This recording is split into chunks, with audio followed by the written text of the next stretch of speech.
Muy buenas tardes. Quisiera enviar un saludo muy afectuoso a todos y todas e invitarlos a conocer una valiosa iniciativa en el ámbito artístico-cultural. Nuestra Casa de Estudios entiende el arte y la cultura como fuentes esenciales e inagotables para una vida más plenamente humana porque abrigan, alimentan y elevan el espíritu. Aquella es una virtud que toma aún más relevancia en tiempos tan complejos como lo que estamos viviendo. Y es por eso que no hemos abandonado los espacios para cultivar el arte y la cultura, brindando nuevas oportunidades para el goce estético de expresiones artísticas por medios virtuales, como fue la experiencia precisamente el año pasado. En efecto, desde la Dirección de Extensión Cultural y Ceremonias de la Universidad San Sebastián, nos hemos preocupado en mantener los vínculos con lo artístico, en todas sus dimensiones, organizando actividades al alcance de todos que se encaminan a la apreciación de la belleza, de sus valores y de sus significados. En esta ocasión, es motivo de gran alegría para la Universidad San Sebastián colaborar con el Instituto Italiano de Cultura y la Embajada de Italia y contar con el apoyo de la plataforma Grand Tour Virtual para presentarles este atractivo ciclo de charlas sobre este país europeo que ha sido cuna de la civilización occidental para aprender, profundizar y encantar con su cultura y su arte. Es hora de corroborar tanto su sentido literal como figurado. El conocido refrán, todos los caminos conducen a Roma. Espero que disfruten plenamente este ciclo de charlas. Muchas gracias. Hoy vamos a hacer un recorrido por Roma, la città eterna, la ciudad eterna.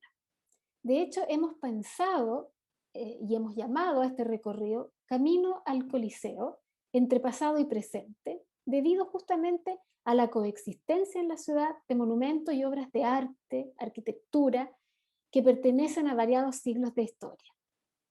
Fíjense ustedes que si pensamos en la ciudad de Roma, esta fue capital del mundo antiguo por más de 4 siglos. Luego fue el centro del mundo cristiano y madre de numerosos estilos artísticos. En Roma podemos ver elementos justamente del mundo antiguo, del Renacimiento, del Barroco, del Neoclasicismo, hasta manifestaciones artísticas contemporáneas, actuales, y que no son de menor interés. Hoy día Roma es una metrópolis contemporánea justamente y es la capital de Italia. Quiero recordar que esta ciudad fundada a orillas del río Tevere o Tíber en español, río que proveyó además agua para los primeros asentamientos agrícolas y que permitió el transporte del comercio en la antigüedad, logró de a poco también esta pequeña ciudad en convertirse en una potencia que fue conquistando a todos los pueblos de la península itálica y que terminó por dominar la entera cuenca del Mediterráneo. En el apogeo, ¿no es cierto?, de su gloria en la antigüedad, Roma vio cómo se construyeron monumentos espectaculares que hoy en día podemos admirar y que son visitados por personas de todo el mundo, como el emblemático Coliseo que aquí tenemos, y que es un anfiteatro. Ahora, para llegar a este emblemático lugar, vamos a aprovechar de mostrarles justamente esta idea de que Roma también en la actualidad es una ciudad viva, una ciudad donde podemos encontrar arte contemporáneo de mucho interés y que además está en espacios que podemos visitar atravesando la ciudad, tal vez incluso para llegar al propio Coliseo. Fíjense ustedes que aquí nos encontramos en una página que se llama Luoghi del Contemporáneo, y donde podemos apreciar un mapa de la península italiana. Pensemos, ¿no es cierto?, que vamos viajando a la ciudad de Roma en particular, llegamos aquí a Italia y desde aquí nosotros podemos empezar a observar una serie de elementos. Como nosotros vamos a ir a Italia, vamos a buscar un metro en particular, que es el metro Roma, aquí se llama Arte Metro Roma, línea A. Y para poder abrir esta página tenemos que hacer un clic en esta cruz que aparece aquí. Y aquí vamos a llegar a este lugar que yo quiero presentarles, como les decía, como parte si estuviéramos viajando hacia el Coliseo y tuviéramos que tomar el metro. En este caso estamos en la línea A todavía, donde empieza también a crearse una especial proyecto que permite a los visitantes también conocer esta faceta, digamos, de la ciudad de Roma. Fíjense ustedes que aquí están pasando varias imágenes que son parte de un proyecto que se realizó entre 1996 y el año 2000, con varios, si se fijan, alcanzan a mirar, vamos pasando rápido, ya voy a ir mostrando algunos de ellos, imágenes que son murales, y son murales hechos con la técnica del mosaico. Este fue un proyecto que fue impulsado por la Municipalidad de Roma y por la empresa de transporte público ATAC, y fue concebido y comisariado por un artista italiano muy importante llamado Piero Dorazio, que tuvo varias décadas de, digamos, notable importancia dentro del panorama cultural artístico de Italia.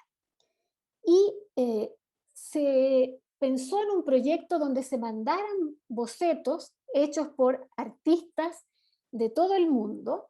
Se involucraron finalmente 70 artistas de renombre internacional para la creación de estos grandes mosaicos que están instalados en la línea A y en la línea B del metro de la ciudad. Hasta el día de hoy los bocetos pueden ser vistos y se conservan en una colección que está en la Galería de Arte Moderna de Roma Capitale. ¿Qué pensaron los creadores, Pietro Dorazio y quienes colaboraron con él? Pensaron en que podían crearse un espacio de arte contemporáneo en un sector urbano donde la población transeúnte pasara todo el tiempo y pudiera encontrarse fácilmente con estas obras. Y esto es también nos sirve para volver a enfatizar el hecho de que Roma no es solamente una ciudad que puede considerarse una ciudad museo, donde hay tantos estilos del antiguo, desde el mundo antiguo hasta el mundo del Renacimiento, barroco y todos los estilos que vinieron después, sino que es una ciudad viva, que está llena de creatividad y en la cual todavía se pretende que esta creatividad por la cual ha sido, digamos, conocida durante la historia, siga dando frutos. Y yo aquí quiero mostrarles justamente esta imagen de aquí, vamos a partir por esta de aquí, que es una imagen realizada por un artista italiano llamado Lucio Del Pezzo. Lucio Del Pezzo nació en Nápoli el 13 de diciembre de 1933 y falleció en Milano el año pasado, el 12 de abril del 2020 justamente. Este fue un artista que fue pintor y escultor, también muy conocido, y que desde sus inicios como pintor y como escultor se acercó a las poéticas surrealistas, ¿ya? Y desde los años 60 más o menos empezó a crear un repertorio de pinturas y esculturas que tienen estas imágenes muy similares a las que vemos acá. Empezó a componer una suerte de paneles geométricos donde él utilizaba o instalaba imágenes que eran o geométricas, valga la redundancia, o imágenes como típicas de su imaginario que él empezó a utilizar, cuencos, maniquíes, etc. Y también imágenes que son reconocibles, no solamente abstractas, como por ejemplo este sol y este bastón acá que podría ser un bastón de dulce, porque Lucio Del Pezzo también hablaba del interés que él tenía en agregarle a su arte un aspecto lúdico, ¿ya? Y eso es lo que nosotros vemos en este particular mosaico que les estoy mostrando aquí. Esta imagen, en vez, es de otro mosaico muy importante que está en la estación España de la línea A. Y fíjense ustedes que es de un artista chileno. Si lo miran, tal vez alguno de ustedes puede hipotizar o imaginar de quién se trata. Se trata nada más ni nada menos que de Roberto Matta, conocido en Italia más bien como Sebastián Matta, así lo llaman. Y que, como bien saben, nació en Santiago de Chile en 1911 y murió en Civitavecchia en el 2002. Civitavecchia es una ciudad que está también en la provincia donde está Roma, el Lazio, y es donde él vivió sus últimos años. Matta también estaba bastante relacionado con el ambiente cultural del arte contemporáneo italiano y se le pidió a él personalmente que realizara un proyecto para este mural que nosotros vemos acá en la estación España. Vamos a mirar ahora otro mural que es de un artista inglés. Este es un mosaico de Joseph Charles Tilson, que es un artista, como les decía, inglés, nacido en Londres en el año 1928, y que es un artista que se vinculó mucho tiempo con el arte pop inglés, desde los años 60 en adelante. Y su imaginería la podemos ver acá reflejada en esta obra. También es un artista que vivió permanentemente en los últimos años que le conocemos, ha vivido, digamos, moviéndose entre Londres y Roma. Vamos a ir a otra página que también pertenece al metro A, en este caso a la stazione Porta Furba y Quadrararo de Roma. Y acá, fíjense que hubo otro proyecto muy interesante que se llama Voti di Memoria. Y este Voti di Memoria que estamos viendo aquí nosotros tiene que ver con un proyecto que en español vendría vendría siendo algo así como Vacíos de la Memoria, ¿ya? Y fue patrocinado también por la municipalidad de la ciudad y por una asociación de arte que se llama Porto d'Arte, más una galería que se llama Take Away Gallery, y se realizó, como les decía, en estas estaciones también de la línea A, por iniciativa de un señor llamado Hugo Spagnolo, y que tiene un interés bien particular porque fíjense ustedes que es una iniciativa en la cual se supone que tienen que participar los mismos habitantes de la ciudad, ¿ya? El propósito de esta operación artística fue la remodelación de este espacio común donde transitan muchas personas, concebido no solamente como un lugar de pasaje, sino como un espacio relacional, de trabajo comunitario además. Y fíjense que más o menos entre 18 y 20 personajes del barrio aparecen acá inmortalizados, mientras que también hacen un gesto bien particular que es el de cerrar unas botellas que han llenado con sus propias historias, ¿ya? Recuerdos que se conservan en estas imágenes. A ver si alcanzamos a ver aquí, no sé si alcanzan a ver. Cada uno pudo realizar una imagen con sus recuerdos que quiso proponer acá en estas botellas que van a quedar inmortalizadas en estos murales. Y en el fondo, aquí en esta estación, se quiso en el fondo dejar un registro de esta historia reciente todavía, colectiva, ¿no es cierto?, que es memoria privada, pero que finalmente termina siendo memoria pública.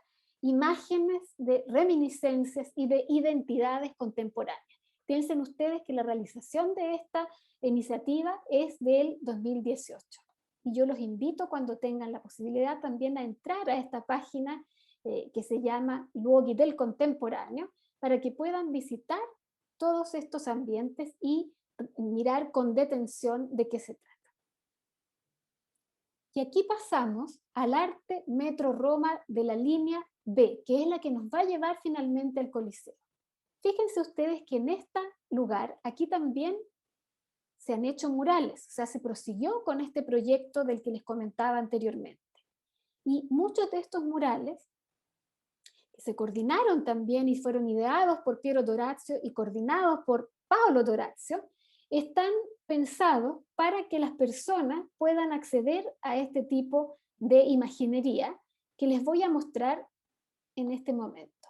Fíjense ustedes que uno aquí mientras espera el metro puede encontrarse con estas obras que son principalmente arte abstracto, algunos la han llamado abstracción lírica también, y arte concreto. Resulta que aquí es donde más podemos notar la huella del artista Piero Dorazio, porque Piero Dorazio, que es un artista romano, nacido en 1927 y que falleció en el 2005, fue un artista que se puede considerar uno de los más importantes exponentes del arte abstracto y que en los años 50 participa en un grupo muy importante dedicado justamente a la abstracción que se llama el Grupo Forma 1. Desde entonces su obra va a proseguir con este quehacer centrado en la realización de obras que tienen como base la abstracción. Y aquí, fíjense ustedes, son principalmente estas las obras que tienen este carácter, que fueron escogidas por Dorazio, de abstracto. Aún así, fíjense ustedes que también hay arte figurativo, es decir, imágenes que nos recuerdan distintos elementos que pueden ser del imaginario de los artistas que participaron en esta línea D. Y desde la línea D, que es la línea, como les decía, por la cual se accede al Coliseo, si nosotros estuviéramos acá y saliéramos de la línea, nos encontraríamos con lo siguiente. Fíjense ustedes, línea D, estación Coliseo, y nos encontramos acá saliendo del metro, ¿no? Vamos a dar una pequeña vuelta por aquí. ¿Y qué es lo que tenemos justo al frente? Nada más ni nada menos que el anfiteatro Flavio. Bueno, ¿y qué es un anfiteatro? Etimológicamente, este es un término que deriva del griego, anfiteatro, y sería algo así como un teatro alrededor o enrededor.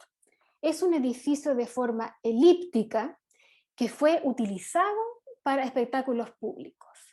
En la antigüedad clásica, especialmente en Roma, se usó para juegos de gladiadores, que también se llamaban munera, para las venaciones, es decir, los enfrentamientos entre gladiadores y animales u hombres vestidos como animales, y también las naumaquias, que son batallas navales. Eso fue algo que ocurrió al inicio de la construcción, al inicio de los tiempos de este anfiteatro.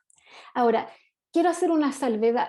Existían también los teatros, pero hay que recordar que independientemente de la función, la diferencia externa entre un anfiteatro como el que estamos viendo y un teatro romano es que el anfiteatro tiene esta forma elíptica, mientras que el teatro tiene una forma semicircular. Ahora, el anfiteatro también se diferencia de otros lugares donde se hacían espectáculos, como el circo romano, ¿ya? Que tenía una forma mucho más alargada y solía superar los 555 metros más o menos de largueza, en el lado más corto, y que correspondía principalmente a carreras, ¿ya? Carreras de caballos unidas a carros.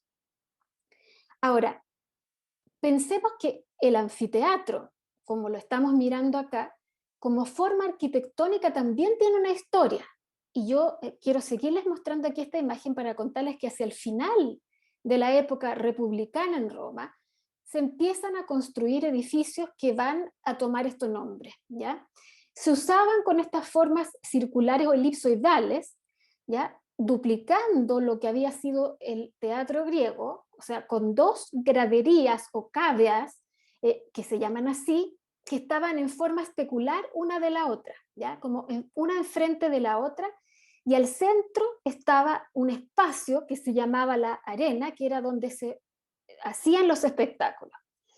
Ahora, fíjense que el anfiteatro, a pesar que el origen de la palabra, como les decía, es considerado de la lengua griega, como término, digamos, que aparece ya escrito en algún tratado, se dice que la primera vez aparece en época romana ya, y lo dice un historiador del arte y arqueólogo italiano muy recordado que se llama Ranuccio Bianchi Bandinelli, y dice que es en el tratado de un arquitecto y tratadista justamente de arquitectura de Vitruvio, ¿ya? Donde empiezan a aparecer esta palabra. ¿Ya? Él dice, Vitruvio usa una nomenclatura griega diciendo explícitamente que está obligado a utilizar esta nomenclatura de origen griego porque falta todavía un término en latín dedicado a esta figura.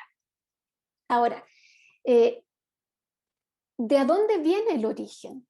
Vamos a tratar de ir mirando, dando un poquito la vuelta acá, porque fíjense que en esta página uno también puede dar la vuelta hacia allá e ir mirando las construcciones que hay allá, y dice Piazza del Coliseo, todavía estamos frente al metro de donde salimos, y fíjense ustedes la cantidad de gente con la que nos encontramos acá. Bueno, fíjense que, como les decía, el origen de la construcción en sí puede también haber tenido algo que ver con otro pueblo que se desarrolla en la península italiana, que son los etruscos, ¿ya?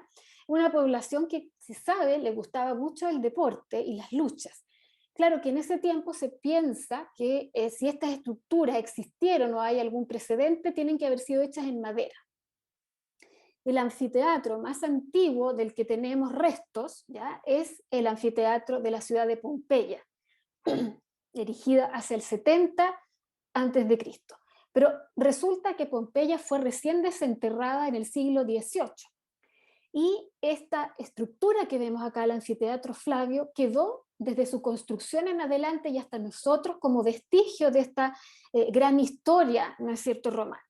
Ahora, en Roma misma ya había otros ejemplos de este tipo de estructura. Se cuenta que más o menos hacia el año 29 a.C., un general que se llamaba Statilio Tauro, quien pertenecía a la época de Augusto, había hecho hacer un anfiteatro y había financiado la obra también. Ese anfiteatro tenía la característica que además de utilizar madera, utilizaba también piedra, ¿ya? Ahora, ¿qué ocurre? Que en esa misma, una época un poco posterior, también se dice que el emperador Nerón habría construido un anfiteatro con su nombre, hecho en madera, pero todo esto se pierde en el tremendo incendio que hay el 64 después de Cristo, justamente en la época en que emperador de Roma era Nerón. Y todo esto se redujo a cenizas. Entonces lo que nos queda a nosotros aquí en Roma como el gran emblema de este tipo de estructuras es el anfiteatro Flavio. Ahora, ¿por quién lo construyó? Mientras yo les voy mostrando acá algunas imágenes, si lo podemos ver, se fijan un poco más en distintas posiciones, ¿quién construyó esta estructura? ¿Y cuándo? Este monumento fue construido por una dinastía que se llamaron los Flavios. Por eso es que nosotros lo conocemos también como anfiteatro Flavio. Y las obras se iniciaron entre el año 70 y 72 después de Cristo con el emperador Vespasiano, ¿ya? Vespasiano quiso devolver a Roma este espacio que nosotros vemos alrededor, que antes de esta construcción lo había utilizado Nerón para construir su propia villa, ¿ya?, de recreo, la Domus Aurea. Entonces, ¿qué pasa? El patriarca de esta dinastía Flavia, que es Vespasiano, hace justamente gala de devolver a los ciudadanos romanos un espacio que pudiese ser de uso público, ¿ok? Y el Coliseo, ya vamos a ver de dónde viene ese nombre, es desde su construcción conocido originalmente como Amphitheatrum Flavium, en italiano o en español Anfiteatro Flavio. Lo que sabemos es que tenía una capacidad para más o menos recibir un número estimado de espectadores de entre 50.000 a incluso 80.000 personas. Es, ya sabemos, un símbolo de la ciudad hasta el día de hoy y uno de los símbolos de Italia. Pero ya vamos a conversar más de eso porque ahora yo quería mostrarles, hacer un pequeño recuerdo de cómo puede haberse visto esto en la antigüedad.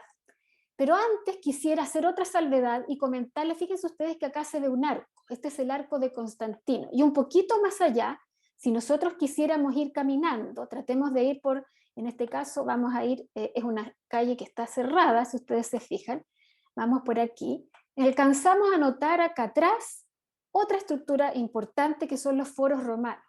Y esto me sirve a mí para comentarles algo que me parece importante y que tiene que ver con, en general, el significado de la arquitectura en Roma, en tiempos de la antigüedad.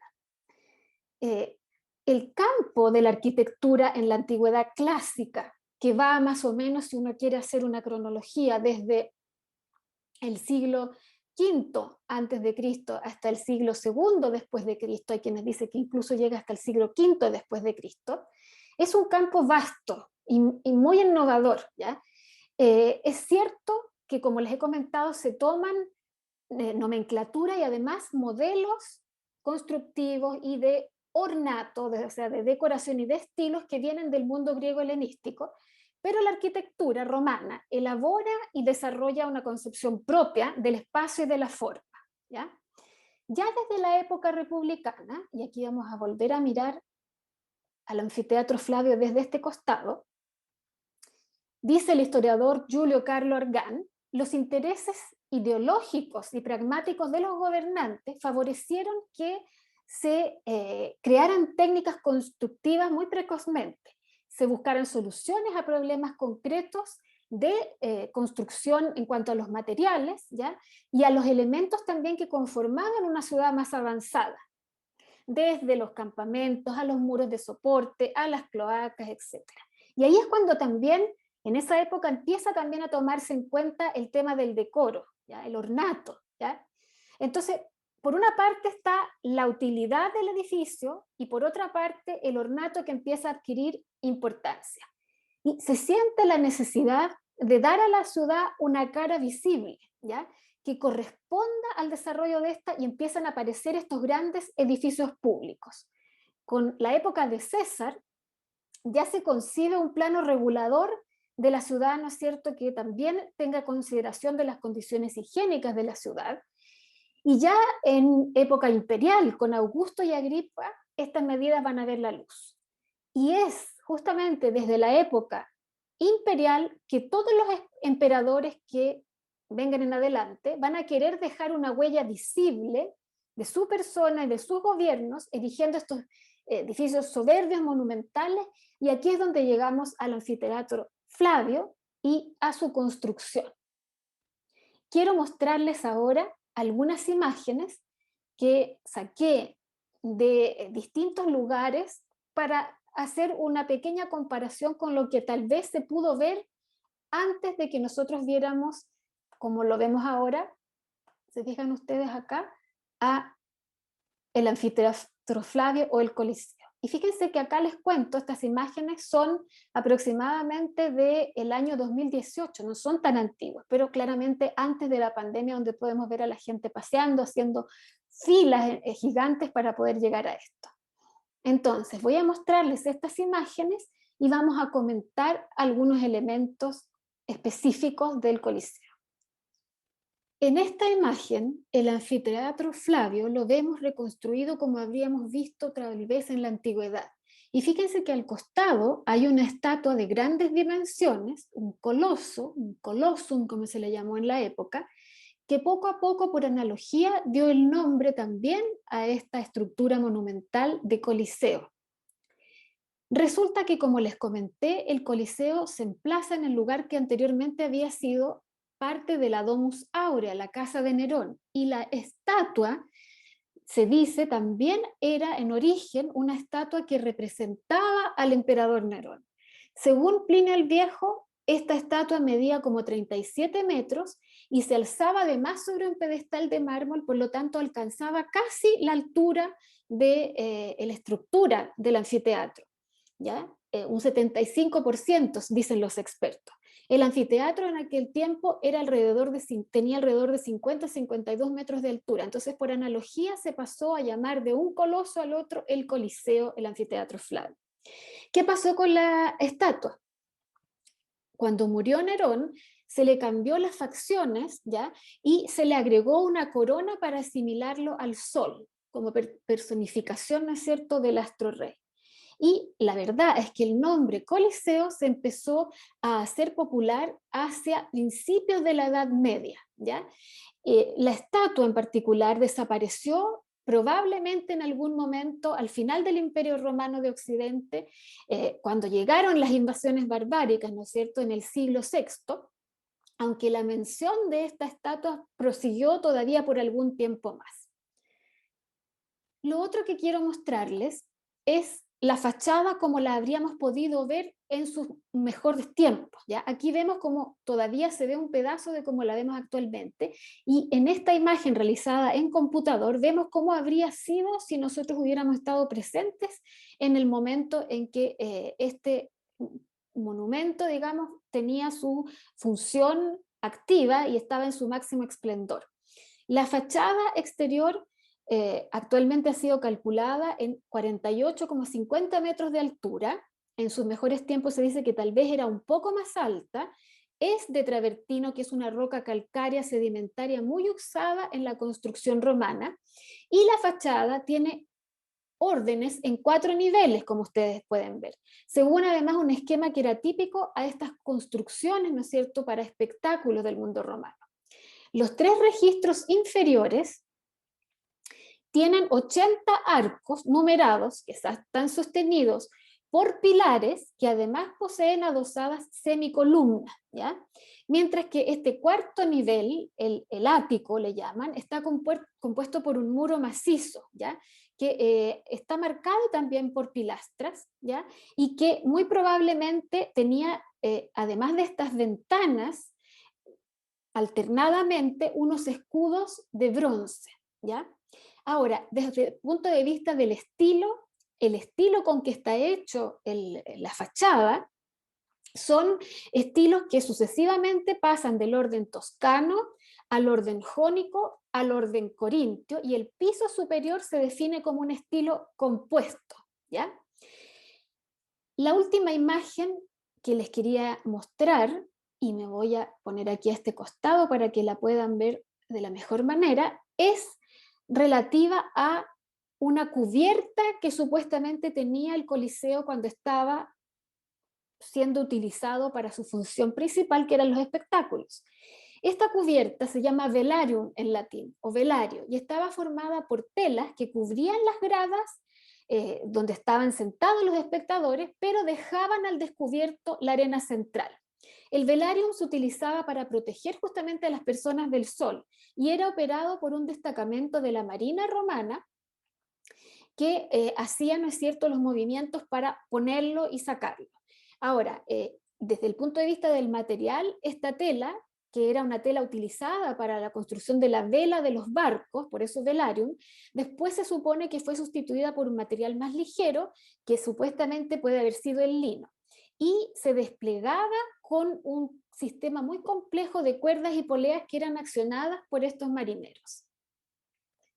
Ahora, para proseguir con la visita del Coliseo, los invito a entrar a otra página que nos va a permitir mirar el monumento desde otros puntos de vista. La página se llama beniculturali.it Virtual Tour, y nosotros vamos a ir a esta imagen del Coliseo, vamos a apretar aquí y vamos a llegar, fíjense ustedes, a esta imagen de acá.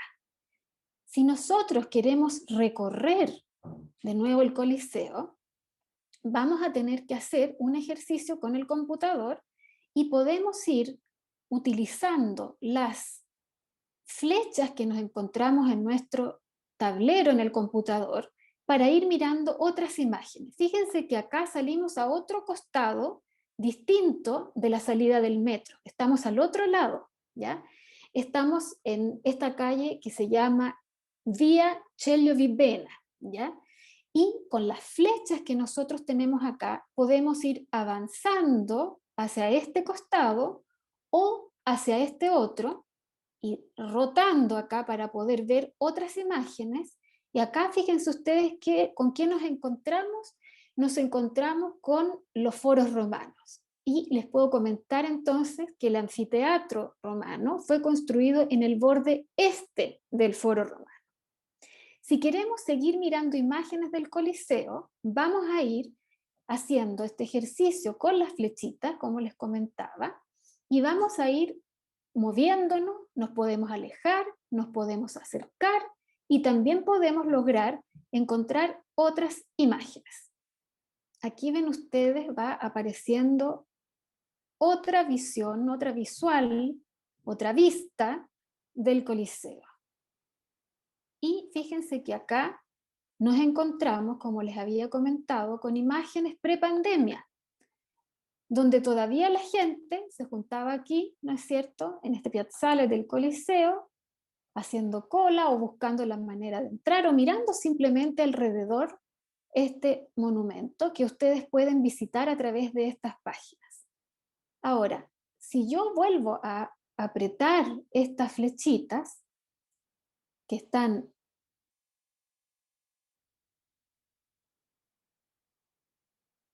aquí, miren dónde aparecemos. Ahora estamos ya dentro del monumento. Y yo les quería contar, mientras miramos un poco, exploramos por aquí, vamos dándonos unas vueltas por el interior del Coliseo, que cuando Vespasiano lo construyó, como les decía, entre el año 70 y 72 después de Cristo, obviamente hubo que esperar para inaugurarlo. Vespasiano muere el 79 y alcanza a verlo casi terminado, pero la inauguración de esta gran construcción la va a hacer Tito, ¿ya? También perteneciente a la dinastía de los Flavios, y va a ser durante el año 80 después de Cristo esta inauguración. Y va a proponer 100 días, fíjense ustedes, de espectáculos y juegos. Posteriormente, durante el imperio de su hermano Domiciano, también va a haber bastantes espectáculos interesantes. Se van a hacer algunas modificaciones que ya les voy a comentar a la estructura. Ahora, ya yo les había comentado que nosotros, fíjense ustedes, nos damos cuenta ahora desde el interior que hay esta sensación, ¿no es cierto?, curvilínea, porque ahora vamos a recorrer desde adentro esta elipse, ¿no? Y esta forma de planta elíptica, con una gran complejidad de sistemas constructivos, con arcos, con bóvedas, que están unidos en una relación estructural, tienen también un origen en el sentido de que cómo se logró hacer esta construcción desde el punto de vista económico, ¿ya? Las obras se supone que fueron financiadas como otras obras públicas a través de los impuestos provinciales y se supone que también por el botín de el saqueo que hubo al templo de Jerusalén en el año 70 después de Cristo. Esto se piensa porque alrededor de 1813 se encontró un bloque de mármol, ¿ya?, que decía: el emperador César Vespasiano Augusto hizo construir el nuevo anfiteatro con el producto del botín. Entonces se piensa que este botín habría ayudado a la construcción. Fíjense ustedes acá también que desde el punto de vista estructural, yo como les había comentado, se utilizan nuevos materiales y materiales que efectivamente soportan a esta construcción colosal. Además del travertino y la toba, que también es una piedra, pero de origen volcánico, aparecen estos pequeños ladrillos que son característicos también de las construcciones romanas. Y fíjense ustedes que si nosotros nos damos la vuelta acá, nos vamos a encontrar con que hay galerías en el fondo que bordean toda esta construcción. Y hay kilómetros y kilómetros de pasillos, de escaleras, porque claramente es una obra que está destinada a garantizar el movimiento fluido del público, ¿ya? Y el público, ¿qué es lo que ve cuando está acá? Vamos a tratar de meternos hacia aquí.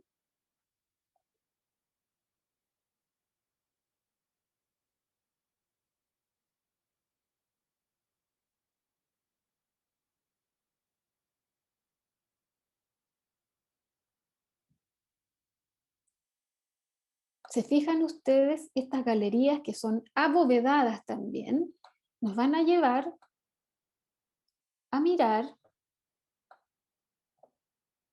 el corazón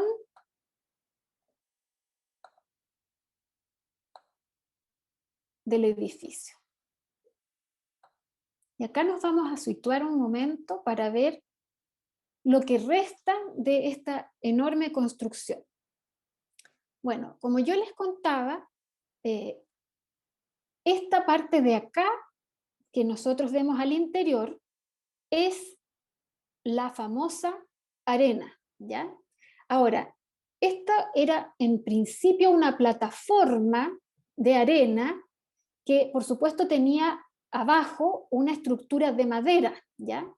Y en un principio estos túneles que nosotros vemos acá todavía no estaban construidos. Esto ya lo vamos a ver en época de Domiciano.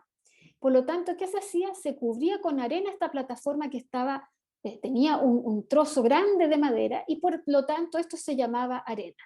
¿Y qué ocurría acá? Estas eran las graderías, ¿ya? Y en las graderías, ¿quiénes se sentaban o quiénes estaban ahí, digamos, apreciando los espectáculos? el público. ¿Y en qué consistía el público? Por supuesto que los que estaban más cerca de lo que era la arena, ¿ya?, eran los personajes más importantes. Había un palco de honor especial dedicado al emperador y después iban subiendo según, digamos, la importancia. Los más cercanos al emperador estaban los senadores, los setos llamados ecuestres, algunas categorías intermedias, toda gente de un cierto nivel social y económico en la Roma de la época, y después con el tiempo finalmente en el último, digamos, grada o que estaba acá, por aquí más o menos, estaban una categoría que eran los plebeyos y las mujeres, que en algún momento se les permitió visitar también y ser parte de los juegos. Pero eso fue más adelante y, como les digo, estaban en la parte más alta. Nosotros con un esfuerzo podemos imaginar estas graderías llenas de personajes que llegaban a estos juegos, que eran espectáculos gratuitos además. ¿Y qué espectáculos se ofrecían acá? Habían espectáculos que yo les mencioné brevemente, que eran las venaciones, que era una palabra que en el fondo significa caza, y era una forma de entretenimiento que usaba animales salvajes, ¿ya? Se traían bestias salvajes y exóticas que se llevaban a Roma desde los confines más impensados del imperio, y se recuerdan las fuentes que había leones, tigres, elefantes, osos, ciervos, jabalíes, liebres, y hasta, al parecer, aparece mencionado por ahí un rinoceronte. Los cazadores o gladiadores bestiarios, como se llamaban, tenían que vencer en la arena a estas bestias. La mayor parte del tiempo eran ellos los que vencían, pero también podía ocurrir lo contrario, ¿ya? Ahora, estos espectáculos, estas venaciones, tenían lugar por la mañana, ¿ya? Porque, ¿qué sucede? Que eran ofrecidas antes del espectáculo principal, que era aquel de la tarde. Y este era el famoso duelo de los gladiadores. Y estos espectáculos eran los que más esperaba la gente. Nosotros podemos imaginar acá, alrededor de todo este espacio, en las graderías, ¿no es cierto?, a un gran número de público esperando a estos personajes que muchas veces arriesgaban su vida. Algunos de los gladiadores eran voluntarios y otros, la mayor parte al parecer, eran esclavos. Lo cierto es que en el fondo estas personas que se educaban en condiciones bastante duras, independientemente de su origen, ofrecían a los espectadores un modelo en el fondo de ética militar romana, y al combatir o morir con esta dignidad que ellos pretendían poner en escena, podían inspirar la admiración y el reconocimiento popular. Ahora, fíjense que cuando se inauguró el Coliseo, yo les había mencionado que se llevaban a cabo las naumaquias, ¿ya?, que venían de una palabra que viene del griego antiguo y que consiste en literalmente la batalla naval. Antes de que se construyeran estos pasillos aquí subterráneos, y que cuando no existían, se hacían estas batallas navales. Quedan algunas documentaciones, ¿no es cierto?, de los historiadores de la época sobre estas naumaquias. Se supone que Tito habría ofrecido una naumaquia muy importante aquí en este anfiteatro con ocasión de los 100 días, ¿no es cierto?, de juegos cuando se inauguraron.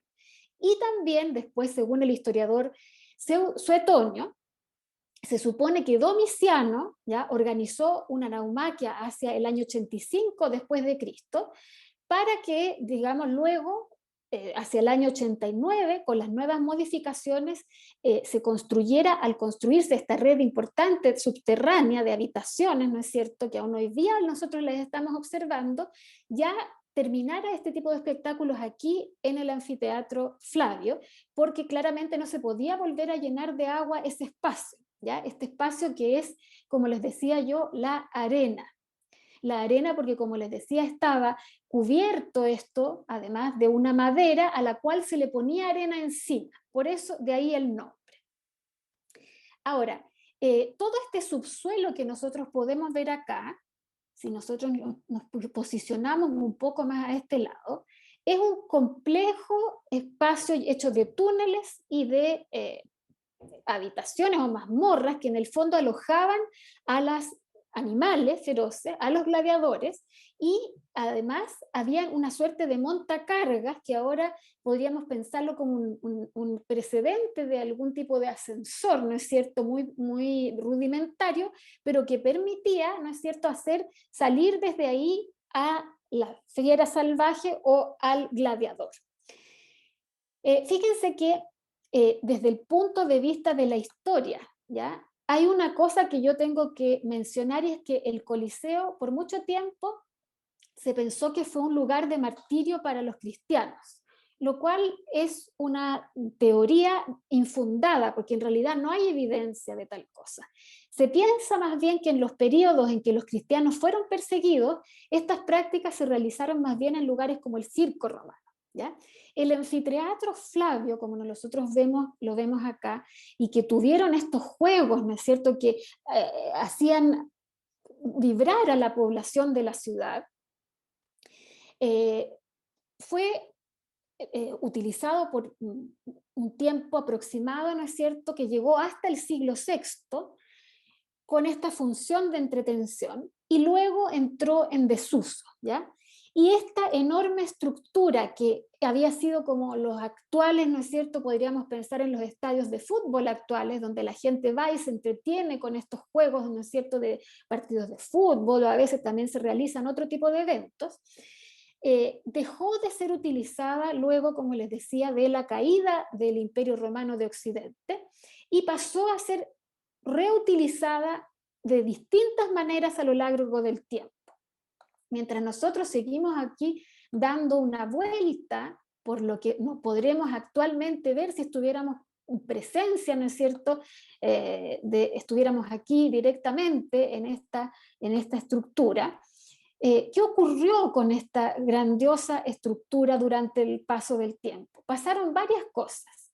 Fíjense ustedes que hacia la época considerada edad medieval, ¿no es cierto?, se dice que ya, ¿no es cierto?, finales ya del siglo VI, se va a construir una pequeña iglesia adentro del Coliseo, pero resulta que el Coliseo no es que se haya convertido enteramente en una, digamos, estructura religiosa, sino que solamente había un costado donde había esta pequeña iglesia.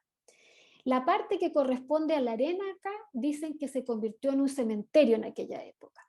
Y poco a poco, estas galerías y túneles que aparecen acá, a través de esta edad medieval, se fue también constituyendo en una especie de lugares habitables, fíjense, donde se convirtió en una suerte de refugio donde vivió gente hasta el siglo XII, ¿ya?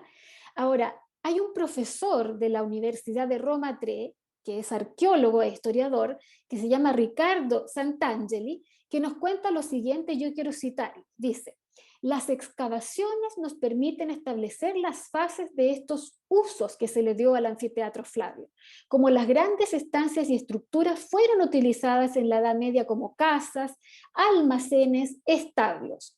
Dentro del monumento se daba una vida cotidiana en esta fase de la historia donde las personas comían, dormían, vivían y cuidaban a sus animales. En ese tiempo el Coliseo se había convertido en una especie de barrio. Durante esta fase de la Edad Media ocurrieron varias cosas, ¿ya? Por ejemplo, durante el papado de Gregorio Magno, los monumentos antiguos pasaron a ser parte de la iglesia, que era la única autoridad efectiva. Ahora, de todas maneras, por la carencia de recursos, empezaron a caer en el abandono, ¿ya? Y además hubo dos terremotos importantes, uno en el 801 y otro en el 847 después de Cristo, que provocaron grandes destrozos en el edificio.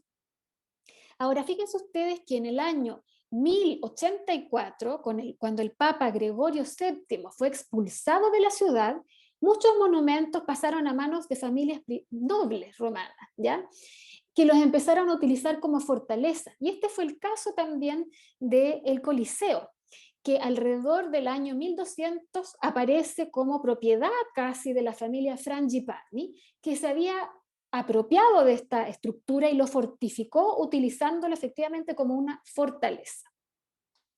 Ahora, en el año 1400 perdón, 1349, vamos a ir alejándonos un poco para ver otra visión, como si estuviéramos entrando de nuevo, hubo un gran terremoto, ¿ya?, que dañó la estructura del Coliseo al punto que el lado externo sur se derrumbó. Y esas piedras que quedaron empezaron a ser recuperadas y utilizadas en distintas construcciones. Fíjense que acá nos encontramos con un turista que apareció aquí en la foto y volvemos a estas imágenes, ¿no es cierto?, que podemos apreciar si nosotros utilizamos estos instrumentos, estas flechas acá para ir mirando lo que encontramos a los costados. Y desde esta imagen de acá les quería contar que ocurrió otra cosa muy importante en la historia. Fíjense que a lo largo de los siglos XV y XVI, con el Renacimiento, el Quattrocento y Cinquecento italiano,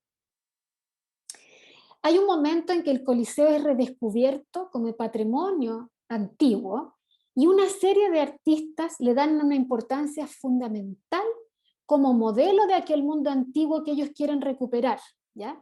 Empiezan a dibujarlo, a tratar de aprender también de su estructura constructiva y se va a convertir en un ejemplo para la arquitectura de la época, ¿ya? Posteriormente, ya hacia el siglo XVII, igualmente, aunque ya se considerara un modelo importante, ¿no es cierto?, y un vestigio de esta civilización antigua, el travertino que lo recubría fue arrancado en mayor medida aún para hacer otras construcciones, por ejemplo, el Palacio Barberini y Puerto de Ripetta. Ahora, hay un dicho latino que dice lo siguiente: lo que no hicieron los bárbaros, lo hicieron los Barberini, porque efectivamente durante los siglos y después de que entró en desuso, se empezó a desmantelar esta estructura. Por eso nosotros vemos casi como el esqueleto, lo que quedó, que también es bastante considerando todo lo que tuvo que pasar, ¿no es cierto?, a través del tiempo. Este expolio de piedras y elementos de construcción continuó hasta más o menos el año 1749, cuando un papa, Benedicto XIV, consagró este monumento como lugar santo en memoria de los mártires que allí habían sido ejecutados. Pero recuerden que esa fue una confusión o algo que no está 100% probado, porque se cree que la mayoría de estos cristianos fueron martirizados en otros lugares de la ciudad, como por ejemplo el Circo Máximo, como les comenté. Ahora, ¿qué ocurre? Que el siglo XIX también va a traer digamos, un aire nuevo, donde se van a realizar una serie de obras para mantener los monumentos antiguos, ¿ya? Y en el año 1820 se terminaron varias restauraciones que habían partido gracias a la orden de Pío VII, ¿ya?, al cual incluso afuera hay una placa dedicada, porque gracias a esta restauración el edificio pudo mantenerse en pie. Ahora, en el año 1980, la UNESCO declaró este centro, en general el centro histórico de Roma, incluido el Coliseo, Patrimonio de la Humanidad. Y desde el 2000 las autoridades muchas veces iluminan durante 48 horas el edificio en la noche, cuando se conmuta alguna sentencia de muerte. Ahora, en el mundo. Ahora, este monumento de la Roma clásica fue designado como una de las 7 maravillas del mundo moderno, según una designación honorífica que se realizó en el año 2007. 2000 años después de su construcción, esta obra colosal sigue siendo visitada por más de 6 millones de turistas al año. Este es el dato más o menos oficial que se tenía antes de la pandemia. Después de la pandemia ha ocurrido que en varias ocasiones ha estado cerrado, ¿ya? Y de acuerdo a los contagios, si aumentan o disminuyen, se va abriendo, pero ahora para poder acceder a él, las personas que pueden viajar a Roma y se encuentran ahí, tienen que informarse si efectivamente se puede visitar, y la reservación a través de una plataforma online es obligatoria. Por ahora lo que nosotros podemos hacer desde acá de Chile es presentarles algo de esta historia y algo de este monumento, que yo los invito a explorar en estas páginas que les hemos mostrado en el día de hoy, para que puedan hacer este viaje virtual y entretenerse buscando las mejores imágenes como si estuviéramos realmente en este lugar. Les agradezco mucho a todos por su atención esta tarde y espero que podamos encontrarnos en alguna otra ocasión. Muchas gracias y muy buenas tardes.